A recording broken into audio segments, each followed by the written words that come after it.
아모스 9장 8절입니다.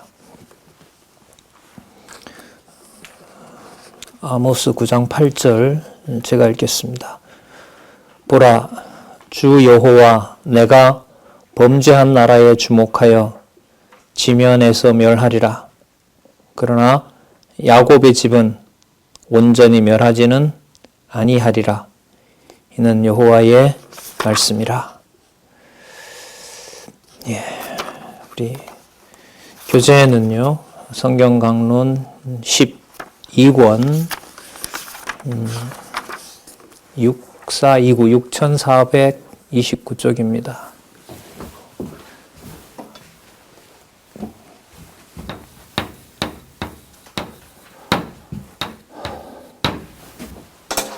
자, 우리 잠시 개론 보고요. 본문으로 들어가도록 그렇게 하겠습니다. 제가 지금 아모스의 요절을 읽었죠. 아모스의 주제가 뭐냐면 북왕조 패망과 회복을 예언하는 겁니다. 이제 이게 북왕조 시대 때 말씀하시는 거니까 나라가 지금 분열된 상태거든요. 분열되어 있는데 그 나라가 뭐 하냐면 패망한다는 거죠. 분열된 나라가 패망하면 그냥 끝나는 거죠. 나라가 없어지는 거잖아요. 그런데 이제 무슨 말씀을 예언하시고 있냐면 회복을 예언하세요. 왜 이런 내용이 여기 아모스에 기록되어 있냐면요. 이게 요엘에서부터 시작해서 아모스까지 남북 왕조가 다 패망한다는 것을 말씀하시고 남북 왕조가 하나가 되어서 다시 회복된다는 말씀을 예언하기 위해서 요엘 다음에 여기 아모스가 나타난 겁니다. 요엘은 남왕조와 관련된 내용이 나왔죠. 그러니까 북왕조도 나와야겠죠. 자, 그럼 북왕조 패망과 그리고 회복 예언을 어떤 과정으로 말씀을 하시냐 하면 이제 세 가지로 살펴볼 수 있는데 이방과 선민에 대해서 같이 얘기합니다. 그러니까 이방을 여기서 이제 소개를 하고 있단 말이죠. 이방도 이제 멸할 자는 멸하는 겁니다. 그러니까 마치 이런 거죠. 북쪽 이스라엘, 남쪽 유다를 패망한 것처럼, 그리고 그 패망한 가운데 회복시키시는 것처럼요. 이방도 그냥 멸할 대상이 아니라 이방에도 누가 있는 거죠? 선민이 있다는 사실이에요. 이걸 이제 선지서에서 그야말로 터뜨리는 거죠. 예. 아브라함과 다윗의 자손, 그러니까 아브라함의 열조, 아브라함과 이삭, 야곱의 후손이라고 하는 것을 하나님께서 이제 정리를 하시는 거죠. 육으로만 아브라함 후손이 될 수는 없다는 얘기를 하시면서 이제 그럼 하나님의 백성이 누구냐? 또 하나님이 허락하시는 나라가 어떤 나라냐? 하나님이 원하시는 제사가 어떤 것이냐? 이걸 이제 하나님의 살아계신 증거로 말씀하시면서 그걸 예언해 주시는 거죠. 물론 장차 이제 그리스도로 메시아로 오신 예수께서 성취하시는 내용하고 바로 직결됩니다. 그 다음에 선민의 패망이 나오죠. 그러니까 선민은 패망하지 말아야 되는데 선민이 패망해야 돼요. 여기서 말하는 선민은 그림자 선민인 거죠. 혈통으로만 설명되는 바로 그러한 선민인 거죠. 그런데 이 패망 다음에 또 뭐라고 얘기하시죠? 회복을 얘기를 하시는 겁니다. 그래서 아모스만 보더라도 소선지서 전체, 소선지자 예언으로 언약했을 때 그 언약의 내용이, 예언 내용이 패망과 회복이라고 그랬죠. 그 패망과 회복이 이제 메시아를 언약하는 내용이 됩니다.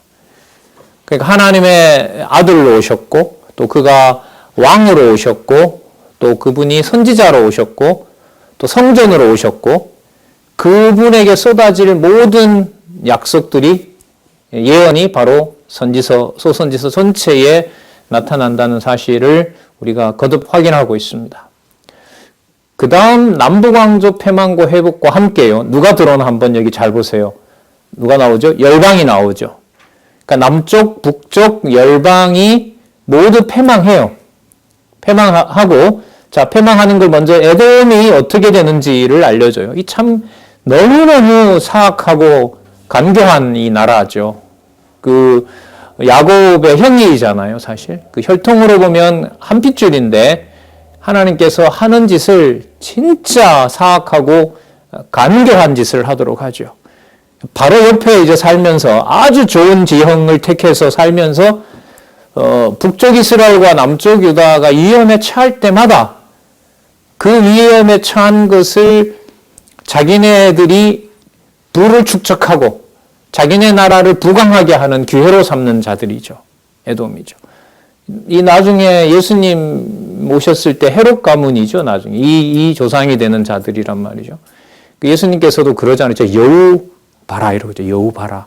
하나님께서 얼마나 이제 이것도 진짜 하나님 섭리하시는 거죠. 그런 족속들을. 근데 그 에돔도 결국은 패망하지만 다른 부분에서는 여기도 남아있는 자가 있다는 거 아니겠습니까? 자, 뿐만 아니라 열방이라고 했으니까요. 누가 나오죠? 아스루가 나오죠. 이 아스루는 어떤 자냐면 북왕조를 패망시킬 자고 남쪽 유다도 거의 패망 직전까지 몰아갔던 그 아스루를 얘기를 해요. 그런데 그 아스루의 결국이 패망한다는 얘기는 많이 나왔는데 이 요나서가 놀라운 게 아스루가 뭐 한다는 거죠? 회개하고 용서를 받는다는 거예요. 이건 진짜 충격인 거예요. 이사야부터 시작해서 아스루를 하나님께서 12만 명 구원해야 될 백성이 있다고 칭하는 내용이 지금 여기에 나온단 말이죠. 자, 그러면 남쪽이든 북쪽이든 그다음 열방이든 그 나라 전체는 예수님 오시기 전에 일단 다 망해요. 망하면서 그 안에 아담의 후손으로서 하나님의 백성으로 남겨놓은 자가 있는 거예요. 그걸 예수님께서 오셔서 메시아로 오셔서 지금까지도 뭐 하고 계시냐면 불러 모으시는 거예요. 그 속에는 예루살렘과 온 유대와 사마리아와 땅끝에 속한 하나님의 백성들이 그 안에 있는 거죠. 그래서 마태복음부터 요한계시록까지 나타난 하나님의 나라, 하늘나라와 그 다음에 교회의 완성된 형태를 어디서 지금 다 예언하고 계시냐면 소선지서 더 전체로 말하면 전체적으로 말하면 선지서 전체에서 그 내용에 토대를 놓고 있는 거예요. 그래서 마태복음과 그 다음에 사도행전 1장 12절에서부터 성령께서 교회를 세우시고 승리하게 하시는 거, 예수께서 당신이 메시아로 오셔서 하나님 아들로서 하나님 아들의 사역을 하셔서 그분이 하나님의 바로님의 창세전 아들이면서 동시에 하나님이신 그분에 대한 증거에 대한 근거를 전부 소선지에서 확보하고 있다는 겁니다. 더 나아가서 선지서에서 이 내용들을 상세하게 알려주고 있습니다. 특징 하나를 여러분 다시 한번 기억을 하면서 말씀을 드리고자 하는데요. 그 선지서가 두 구도로 되어 있다 그랬죠. 패망시키는 것과 회복시킨다고 했을 때 그게 이제 범위로 보면 누구도 들어오죠. 열방이 들어오는 거예요. 그들이 단지 대적만은 아니라는 사실을 알려주고 그 다음에 그 패망과 회복이 멀리 떨어지지 않고 그게 가까이 붙어 있다고 그랬죠. 그러니까 우리 눈으로 볼 때는 패망인데 하나님은 그걸 회복의 시작으로 얘기를 하고 있고요. 좀 다르게 말하면 그 잘 운영되고 있는 나라이고 백성들도 잘 살고 있는 나라인데 이미 거기에 하나님의 진노가 임하여서 패망이 시작됐다고 이렇게 얘기를 한단 말이죠. 자, 이 모든 것들은 나중에 그리스도께서 당신이 다 받으셔야 될 내용입니다. 왜냐하면 당신이 하나님 나라의 통치자이기 때문에 왕은 여기서 제외되는 게 아니죠. 패망과 회복의 모든 일이 당신을 통해서 다 성취돼야 돼요. 그게 하나님 나라의 백성들이 함께 가야 될 길이기도 하고요. 그걸 보혜사 성령께서 오셔서 교회를 세워서 승리할 때까지 그 모든 일들이 성취될 것을 이 선지서에서 확증을 해주고 있습니다. 그래서 그 순서대로 선지서를 공부해 가는 것이 매우 중요하다. 이런 말씀을 여러 차례 드렸습니다. 자, 그러면 우리 오늘 이제 아모스로 한번 가서 살펴보도록 할게요. 이제 요엘에서는 남왕조 패망과 회복 예언이 나왔고요. 자, 아모스에는 이제 부왕조 패망과 회복 예언 참 보도록 하겠습니다. 그 6429페이지에 보시면 그 창세전 근거, 그 다음에 구약 근거, 신명기니까요. 아모스 선지자에 대한 그 기록 시기가 1장 1절에 나오는데요. 개론의 연도를 가지고 좀 말씀을 드리면은 여기 여로보암의 시대라고 했으니까요. 여로보암 같은 경우에는 790년경이 되죠. 북조강 여로보암 맞아요. 790년이니까 790년에서 750년이니까요. 마지막 753년으로만 보면 이제 아수르가 침략하기 이전 한 20년 되죠. 그때 이제 예언을 해주시는 거죠. 오늘 말씀드렸지만은 여로보암 2세 때는 북쪽 이스라엘이 너무너무 큰 나라였습니다. 강국이었죠. 그래서 아람하고도 견주고 남쪽 유다 정도는 인간적으로 맘만 먹으면 가서 다 멸할 수 있는 그 정도 나라인데 그 나라가 뭐 하냐면 패망한다는 겁니다. 그리고 그 패망하는 것이 바로 회복의 징조가 되고 전부는 아니지만 거기에 남은 자가 있다는 거죠. 자, 그런 내용들이 이제 아모스 내용이고요. 먼저 1장과 2장에는 이방과 선민에 대한 예언 내용이 나옵니다. 자, 그 다음에 선민의 패망이 반드시 일어나야 돼요. 왜냐하면 회복으로 가야 되니까. 자, 그래서 선민과 이방이 다 패망하지만 바로 거기에 남은 자가 회복된다는 내용을 말씀해 주고 있습니다. 먼저 1장 1절에서부터 2장 3절까지 보시면 이스라엘 주변 이방들의 죄악을 벌하실 것을 예언합니다. 그러니까 북쪽 이스라엘의 멸망을 얘기하시면서 주위에 있는 나라들, 이때 주위에 있는 나라들은 이스라엘을 지금까지 괴롭혔던 대적들 이렇게 생각하시면 돼요. 그러니까 북쪽 이스라엘이 망할 뿐만 아니라 북쪽 이스라엘, 남쪽 유다를 괴롭혔던 그 대적들도 이제 다 정리하시겠다는 거죠. 그 목적은 바로 만군의 여호와, 이스라엘의 하나님은 홀로 계시다는 것, 홀로 존재하신다는 사실이 바로 이 사건들의 핵심이었다는 것은 또한 우리가 이사야에서부터 확인했죠.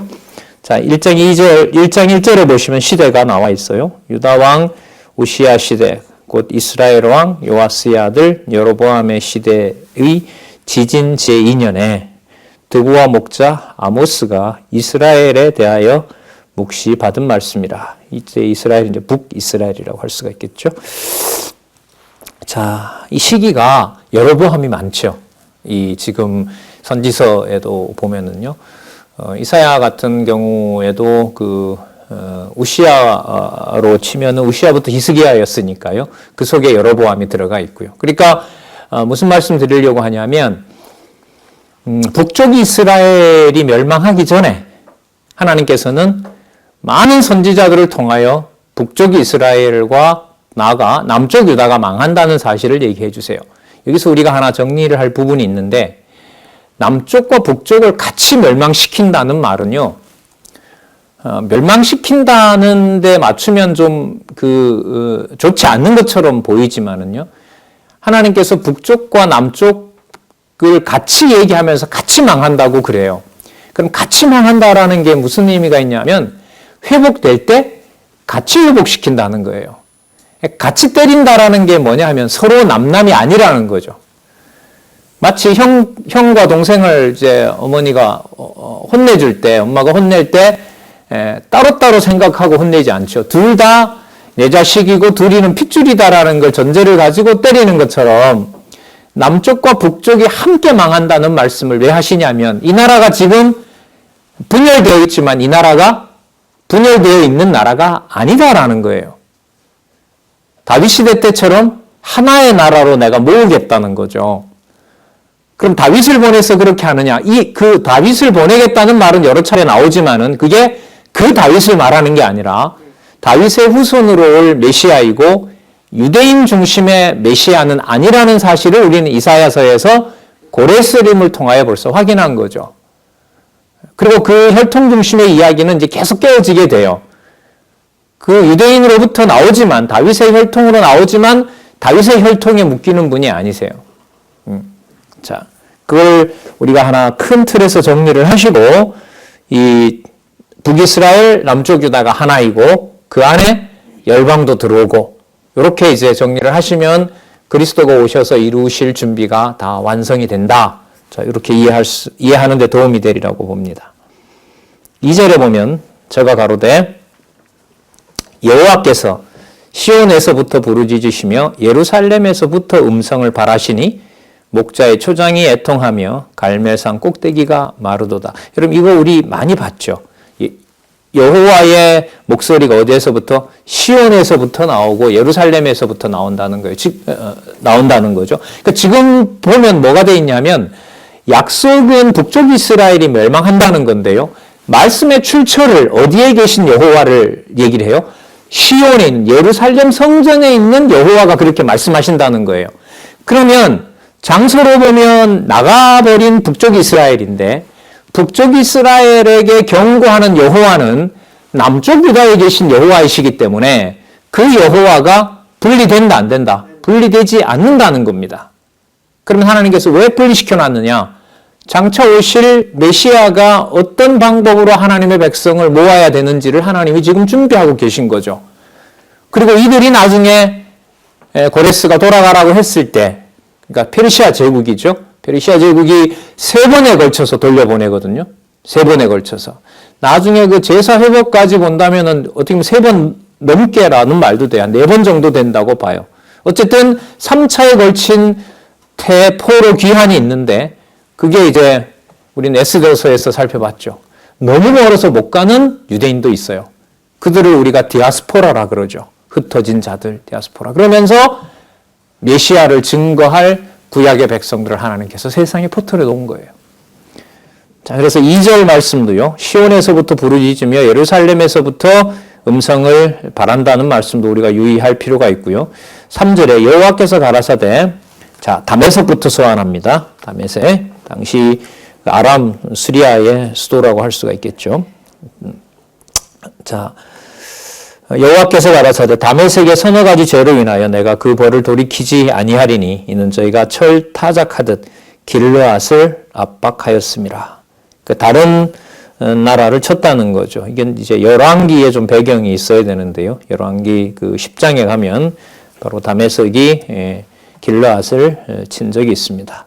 자, 그래서 4절에 보면 내가 하사엘의 집에 불을 보내리니 이 하사엘은 뭐냐면 그 다메섹 아람의 뭐냐 하면 그 왕조라고 보시면 돼요. 우리 보통 어떻게 부르냐면 다윗 왕가 뭐 이시 조선 뭐 이렇게 부르잖아요.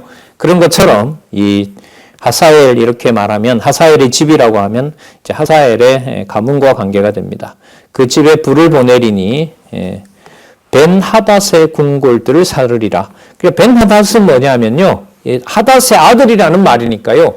왕자들이 거기 살고 있다라고 하니까 뭐냐면 하사엘의 집에 있는 왕궁을 말하는 거예요.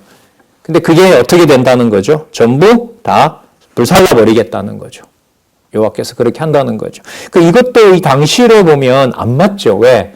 당시에 최고로 강한 나라가 북이스라엘과 또 아람이기 때문에 지금 미국이 몇 년 후면 망한다라고 하면 이제 말이 안 되는 것처럼 현상적으로 볼 때, 자, 바로 그런 상황인 겁니다. 근데 이게 망하거든요.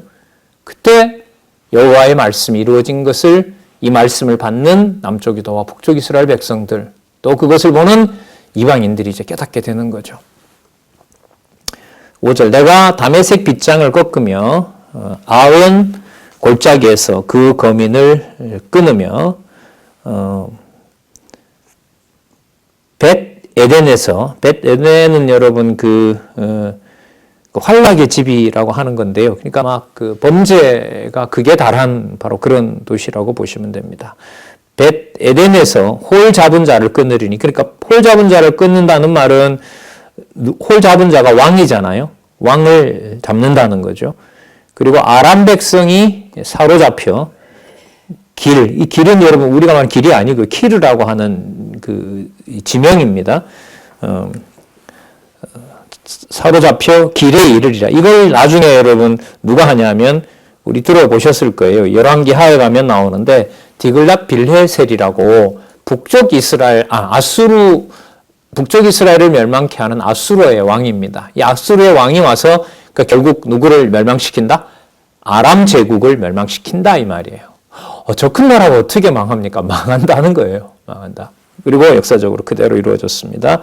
자, 다메섹, 아람 얘기했죠? 6절에 누가 나오냐? 블레셋 나옵니다. 자, 블레셋.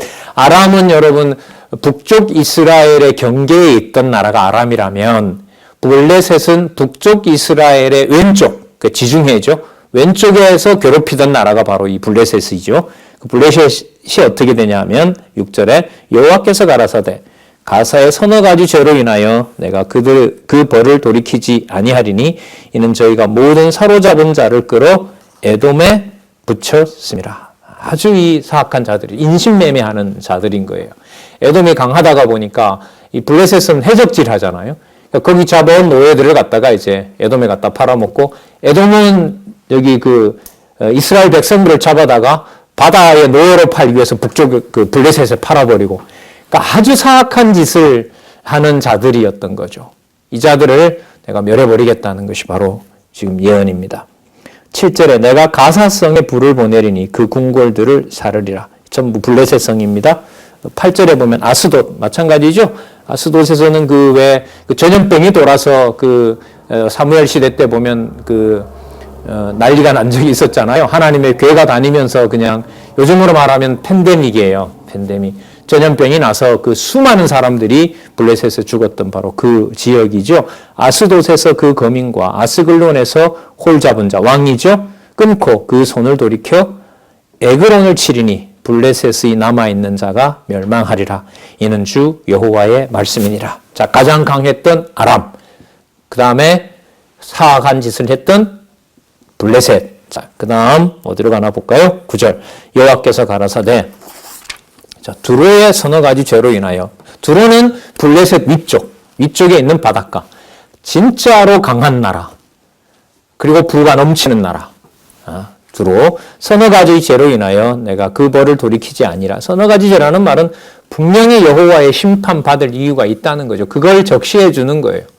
그러니까 우리가 그 원인을 다 찾아 들어갈 수가 없습니다. 세계 역사에서 왜 저런 나라가 저렇게 망했느냐. 성경이 정답인 거죠. 성경에서 밝혀주고 있고 지금 이 서너 가지 죄라고 하는 것은 지금 여기 다 얘기를 하고 있죠. 아람은 이런 짓을 했고 블레셋은 이런 짓을 했고 여기 또 두로는 이런 짓을 했기 때문에 그런 것들이 바로 멸망해야 되는 원인이라고 알려주는 겁니다. 어떤 범죄를 했는지 그 다음에 나오네요. 내가 그 벌을 돌이키지 아니하리니는 저희가 그 형제의 계약을 기억하지 아니하고 모든 사로잡은 자를 에돔에 붙였습니다. 블레셋하고 비슷한 짓을 하는 거죠. 이 바닷가이기 때문에요. 이 형제와 계약한 내용은 사무엘 하나 열왕기 상에 보면 이 내용들이 나옵니다. 그래서 이 선지서는요, 열왕기 역대기가 바탕이 좀 돼야 돼요. 그리고 큰 흐름은 에스더서까지 하나님께서 유다 자손의 보호가 이방과 어떻게 연결되는지도 어느 정도 알고 있어야 이 상세한 내용들이 이제 상세한 내용들을 이해하는 데 도움이 될 수 있습니다. 그런 부분들은 부분 찾아보시면서 확인하시면 전하는 분들, 이렇게 소개하시는 분들한테는 꼭 필요한 부분이라고 봅니다. 10절 내가 두로성에 불을 보내리니 그 궁궐을 사르리라. 자, 두로 끝났죠? 자, 전부 아까 그 사람들을 사로잡아 에돔으로 보낸다고 했죠. 그럼 에돔을 놔두면 또 안 되잖아요. 자, 11절 여호와께서 가라사대 에돔의 서너 가지 죄로 인하여 내가 그 벌을 돌이키지 아니하리라. 이는 저가 칼로 그 형제를 쫓아가며 긍휼을 버리며 노가 항상 맹렬하여 분을 끝없이 품었습니다. 끝까지 쫓아오는 거예요. 북쪽 남쪽 이스라엘 백성들이 도망가잖아요. 그럼 끝까지 추적해서 잡아서 노예로 팔아먹어요. 이런 자들이 바로 에돔이었습니다. 예수님 당시에도 보면 이 헤롯이 아까도 말씀드렸습니다만 여우라고 하지만은 헤롯이 나중에 사도 바울도 그렇게 하죠. 혹시나 저자가 나한테 뭘 좀 줄 게 아닌가 그걸 바라고 자기가 이제 마치 왕인 행세를 하고 있다는 내용이 나오잖아요. 바로 이게 이제 에돔의 범죄가 계속 이어지는 것하고도 관계가 있겠죠. 자, 12절에 보면 대만은 여기 에돔입니다. 자, 대만에 불을 보내리니 보스라의 궁궐을 사르리라. 자, 에돔 끝났죠? 13절. 여호와께서 가라사대, 이건 동쪽이죠. 그러니까 유다로 말하면 동쪽, 동북 쪽에 있는 데가 에돔, 동쪽에 있는 데고요. 그다음에 13절, 여호와께서 가라사대 암몬 자손의 서너 가지 죄로 인하여 내가 그 벌을 돌이키지 아니하리라. 자, 뭐냐면 이는 저희가 자기 지경을 넓히고자 하여 길르앗의 아이벤 여인의 배를 갈랐습니다. 열왕기하 8장에 보면 이와 유사한 사건이 나오는데요. 아마 그 내용 중에 거기는 그렇게 안 나오지만 그 사건에서 아마 이런 일이 일어났다고 보통들 얘기를 합니다. 그 암몬 작소는 또 그 에돔 바로 밑에 있어서 이스라엘 백성들을 괴롭히죠. 출애굽해서 가나안 갈 때도 많이 괴롭혔던 자들이고요. 자, 이는 저희가 읽었죠. 14절. 내가 랍바성에, 이건 이제 암몬 자손의 성이죠. 그 궁궐을 사르되 전쟁의 날의 외침과 회리 바람 날에 폭풍으로 할 것이며 저희의 왕은 그 방백들과 함께 사로잡혀 가리라. 이는 여호와의 말씀이라. 분명하다. 얘기를 합니다. 자, 그 다음에 그 위에 있는 모압.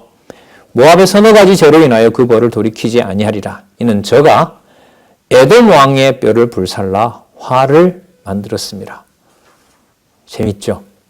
에돔을 쳐야 되는 건데 에돔을 친단 말이에요. 치게 하신다고 치게 하세요. 그런데 그 이방을 친 것에 대해서 여호와께서는 뭐 하세요? 예, 진노하세요. 세계사를 이해하는데 굉장히 중요하죠. 그러니까 우리 중심으로 역사를 보면 안 돼요. 볼 수가 없어요. 이때 중심은 그리스도의 교회를 중심으로 본다는 것인데요. 그리스도 교회 중심의 역사라고 하는 것하고 나한테 좋은 역사로 가져오시면 안 되는 거예요. 우리에게 가장 좋은 것은 내 어떤 신변의 안위나 부와 명예와 건강이 아니에요. 여호와 하나님의 자녀에게 하나님 살아계신 것을 알리는 데 목적이 있는 것이기 때문에 이방이 이방에게 범죄한 것도 어떤 민족이 어떤 민족에게 대한 그 유대인이 아니더라도 거기에 대한 보수를 여호와께서 하시는 거죠. 우리가 100년도 안 된 사이에 엄청나게 많은 인원이 한반도에서 죽잖아요. 뭐 일본이 그 기록을 다 없앴기 때문에 많은 기록들을 숫자도 조작하고 강점기 35년 동안 얼마나 많은 사람을 죽였는지는 뭐 추정이 안 될 정도로 많게는 유대인보다 많다라고 얘기하는 사람도 있을 뿐만 아니라요. 그 유교동란 때보다 많은 인원들이 아마 일제시대 때 죽지 않았느냐 그렇게 하죠. 많은 대학살이 또 있었잖아요. 뭐 우리 선배들 갔다 오셨지만은 그 생체 실험부터 시작해서 그러니까 어떤 하나님의 교회가 아닌 일반 역사 속에서도 하나님께서는 이제 그렇게 잔인한 세력들을 드러내시고 그들 다시 또 이렇게 원수 갚아주는 내용들이 나옵니다. 일반 사가들은 이걸 못 받아들여요. 왜냐하면 무슨 사람이 놀이개냐? 그냥 악한 자만 골라내면 되지. 왜 굳이? 예, 악한 자에게 당하게 한 다음에 그 다음에 그렇게 하는 것이냐. 그러니까 목적을 하나님의 존재라고 하는 이 엄격한 데다가 맞추질 않으면 사람 간의 어떤 그 원한이 신에게까지 가게 되면 신의 존재를 도저히 인정할 수가 없는 거죠. 자, 좀 특이하죠? 에돔 왕의 뼈를 불살라. 그걸 잿가루로 만들었기 때문에 내가 모압을 친다. 하지만 에돔은 하나님의 진노를 받아야 될 때인 건 해요. 여기서 이제 뭘 하나님의 문제로 삼느냐. 그걸 왜 너 마음대로, 너 능력대로 했다고 하느냐. 이렇게 하면서 치시는 거예요. 반면에 아수르 같은 나라는 왕부터 가축까지 전부 뭐 하게 해요? 회개하게 하시잖아요. 말씀하시고 또 회개하게 하신다는 말이에요. 그러니까 어느 민족에게 하나님의 말씀이 전해지고 전해지지 않고는 정말 그분의 하나님의 주권과 은혜 속에 있어요. 이게 이해가 안 되면 진짜 못 살죠. 한 사람은 어떤 학문을 할 수도 없고 뭔가를 건드릴 수가 없어요. 결론이 나오질 않으니까. 2절에 내가 모압의 불을 보내리니 그리옷 궁궐들을 모압의 수도로 추정합니다. 모압이 사르리라. 모압이 요란함과 외침과 나팔 소리 중에 죽을 것이라. 내가 그 중에서 재판장을 멸하며 방백들을 저희와 함께 죽이리라. 이는 여호와의 말씀이라. 자, 그 다음에 여러분 유다와 이스라엘도 멸망시킨다. 이렇게 얘기를 합니다. 그 열방과 남유다 북이스라엘을 전부를 멸망시키는 분이 누구시라는 거죠? 여호와이시라는 것을 알려주고요. 또 회복할 분도 누구냐 하면 여호와이시라는 것을 알려주고요. 그걸 어떻게 하실 거냐? 다윗 왕 같은 사람이 아니라고 자꾸 얘기를 하시는데, 그래서 내가 가겠다라고 얘기를 하시고, 바로 아버지 그 여호와의 이름으로 온 분이 누구냐 하면 메시아 예수 그리스도이신 거예요.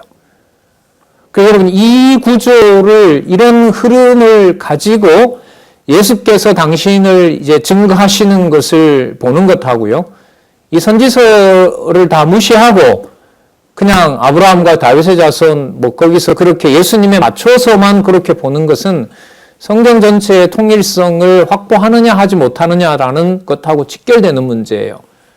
그래서 많은 이제 반복을 부탁을 드리고 이제 저도 그렇게 지금 하고 싶고 또 하고 있습니다. 자, 2장 4절에서부터 16절에 보시면 유다와 이스라엘의 죄로 인해 벌을 내리실 것을 예언합니다. 여기도 서너 가지 얘기를 하죠. 그건 우리가 열왕기에서 봤죠. 그 북쪽 이스라엘이 남쪽 유다가 북쪽 이스라엘을 쫓아가는 서너 가지 이제 분명하죠. 우상 만들잖아요. 그죠? 우상 만들고 또 예루살렘이 아닌 산당 갖다가 만들고 그 다음에 날짜도 바꾸고 제사장도 자기네들 좋을 대로 뽑고 그리고 그러면서도 여호와 섬긴다고 하고.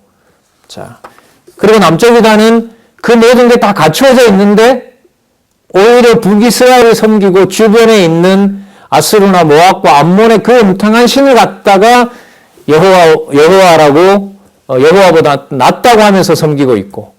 자, 끝이 나야겠죠, 아무래도. 2장 4절. 여호와께서 가라사대 유다의 서너 가지 죄로 인하여 내가 그 벌을 돌이키지 아니하리니 이는 저희가 여호와의 율법을 멸시하며 그 율례를 지키지 아니하고 그 열조에 따라가던 거짓 것에 미혹하였습니다. 물론 이것은 아까 구약 근거가 이미 나왔죠. 700여 년 전에 신명기, 레위기 26장, 신명기 28장 이후에 약속한 바이기 때문에 이 내용들이 이루어집니다. 거기 또 나오죠. 그 본문 위에 보면 신명기 30장 또 32장 복과 저주 내용이죠. 그 저주 약속이 지금 이루어지고 있는 겁니다. 5절에 내가 유다에 불을 보내리니 예루살렘 궁궐들을 사르리라. 자, 그다음 이스라엘 6절 여호와께서 북이스라엘이겠죠. 북이스라엘의 서너 가지 죄로 인하여 내가 그 벌을 돌이키지 아니하리니 이는 저희가 은을 받고 의인을 팔고 신한 켤레를 받고 궁핍한 자를 팔며 가난한 자의 머리에 티끌을 탐내며 겸손한 자의 길을 굽게 하며 부자가 젊은 여인, 보통 창녀이죠. 창녀에게 다녀서 나의 거룩한 이름을 더럽히며 이 우상 숭배와 연관이 될 수밖에 없죠. 이런 행위들은 모든 단 옆에서 전당 잡은 옷 위에 누우며, 그러니까 갈취하는 거죠. 아주 그 다급한 사람에게 네 재산 다 걸어라 그러고 겨우 빵 하나 준, 아니면 너 곧 내놔라. 자, 그리고 저희 신의 전에서 그 벌금이니까 부당하게 받은 그 갈취한 벌금을 가지고 포도주를 먹는다는 거죠. 그러니까 나라로 보면 강한 나라라고 얘기를 하지만 하나님이 오실 때는 여로보암 2세가 있던 이 북이스라엘은 그냥 둘 수가 없고 빨리 멸망시켜야 될 나라인 거죠. 그러니까 참 궁금하잖아요, 여러분. 어떤 나라는 왜 그때 망했고 저 나라는 왜 지금도 있고 이런 걸 우리가 질문을 갖는데 거기에 대한 대답은 이제 하나님께서 역사를 섭리하시는 이 치밀한 방법들을 공부를 하고 이게 이제 믿어져야 그 문제가 해결이 되는 거죠. 하나님이 살아계신 증거로 이해를 할 수가 있는 겁니다. 9절에 보시면요. 내가 아모리 사람을 저희 앞에 멸하였나니 그 키는 백향목 높이와 같고 강하기는 상수리 나무와 같으니 내가 그 위의 열매와 그 아래 뿌리를 진멸하지 아니하였느냐. 그런데 마치 자기들이 힘이 많기 때문에 다윗이 지배하던 시대의 땅까지 우리가 다 우리 힘으로 한 것이다. 그렇게 이제 자기를 높이는 거죠. 아모리 사람은 아시는 것처럼 여러분 골리앗 나온 족속들 있잖아요. 그 거대한 그 장수들이 나왔던 그 족속을 내가 했지. 그걸 너희들이 힘이 있어서 그런 거 아니지 않느냐. 자, 이럴 때는 다윗의 어떤 역사 속에 가치 있는 민족으로 얘기를 합니다. 그러니까 북쪽 이스라엘이 멸망하는데 어디에 같이 묶어서 지금 설명을 하냐면 모세로부터 나왔고 이스라엘의 통치를 다윗이 했던 그 왕조를 보는 거예요. 뭐에서 나갔지만 이탈해서 나갔지만 그러니까 멸망시키는 것도 한 통속이라고 멸망시켜버리는 거예요. 왜냐하면 나중에 회복시킬 때 뭐 해야 되니까 함께 회복시켜야 되기 때문에 그래요. 이게 지금 이 소선지서에 특히 강하게 나타나고 있어요. 그래서 나중에 예수님께서 사마리아 그 수가성 여인 만나서 하시는 말씀이 예수님한테는 뭐 이방인 구원을 위해서 복음이다 이런 차원이 아니에요. 제자들도 굳이 그 들어갈 이유가 없는데 빨리 갈 길이 바쁜데 그렇게 가지 않으시고 그곳에 들어가는 이유에 대해서 그 성경에 뭐 아무도 묻지 않는 거죠. 그리고 그 여인하고 앉아 있는 거 아무도 몰라요. 그런데 이제 기록에 의해서 우리는 이제 알게 됐고 나중에 제자들도 알게 됐지만은 바로 그 사마리아에 간 사건은요. 선지서 전체 내용에서 굉장히 중요한 부분하고 관계가 돼요. 여러분 이방인 여인이 왜 그 예수님한테 그 병 고쳐달라고 할 때 주인도 개도 주인 밑에서 떨어진 거를 부스러기 먹고 사는데 당연하지 않습니까? 라고 해서 예수님께서 바로 또 그 여인의 청을 들어주시잖아요. 그런 것처럼 지금 이 북이스라엘에 대한 패망과 또 북이스라엘의 회복에 대해서도 지금 멸하는 것을 함께 묶어서 멸한다고 말씀하시는 것은 매우 중요한 그 전제가 됩니다. 회복 사건에서 10절. 그러니까 이렇게 때리는 것은 아프지만 상세하게 내가 너희들을 보호했다고 알려주는 것은 뭐가 시작되고 있는 거죠? 회복이 되고 있는 거예요. 그러니까 자녀를 때리면서 야 그래도 엄마 마음을 모르냐라는 게 여러분 때려서 뭐 죽이려는 게 아니잖아요. 때리면서 뭐가 시작되는 거죠? 부모의 어떤 사랑이 벌써 거기에 시작이 되는 경우가 많잖아요.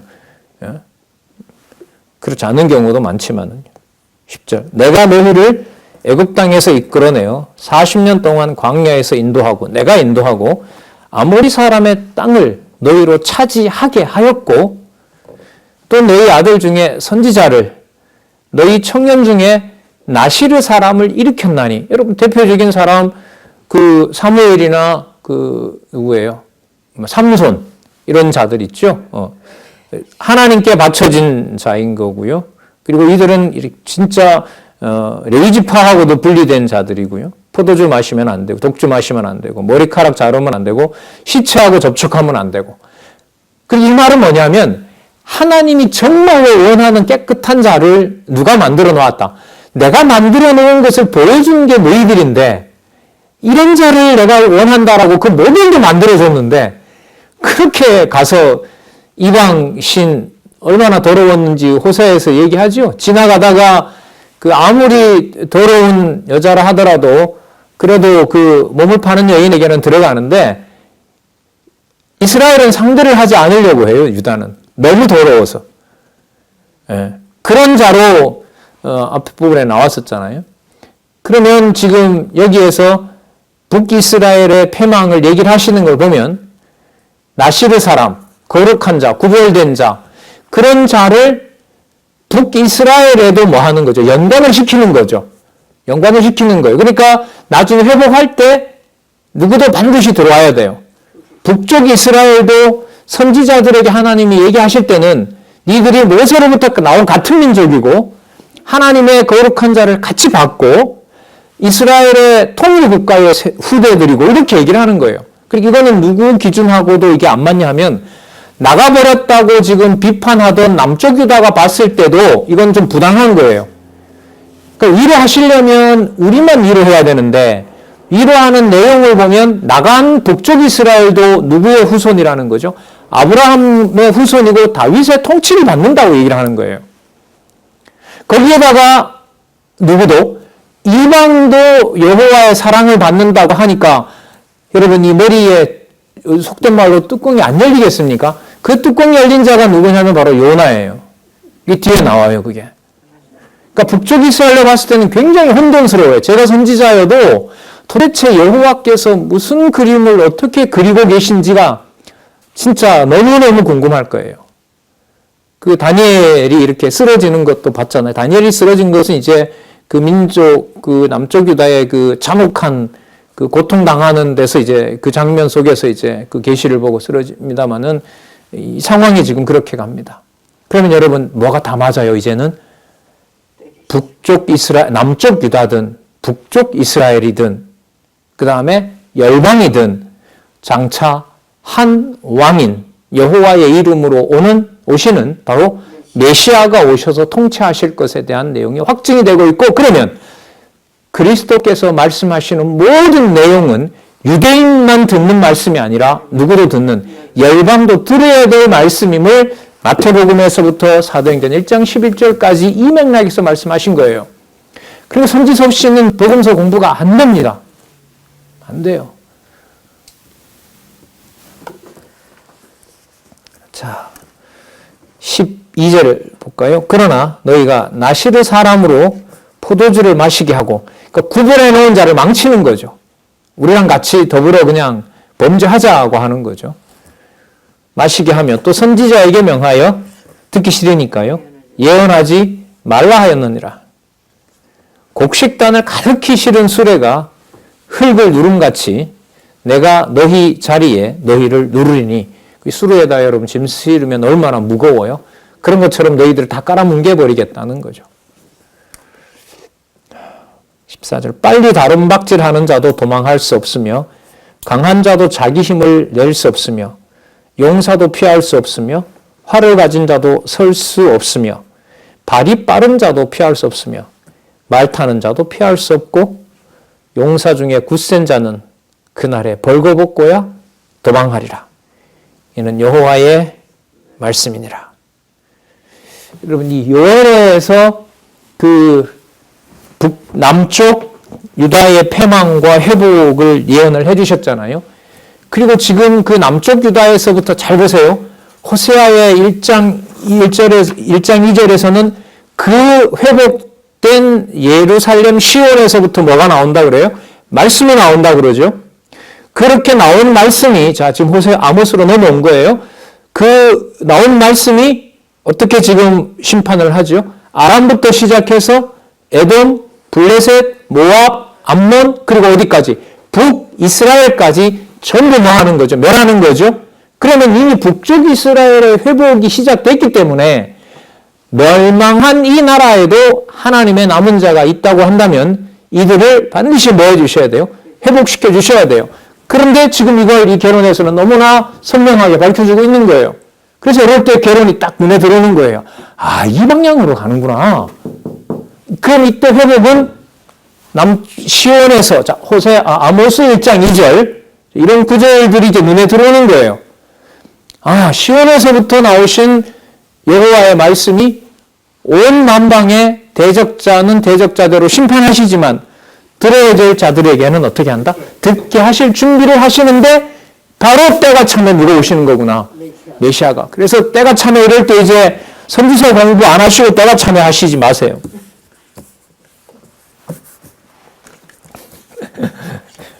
너무 중요해서 말씀을 드렸어요. 자.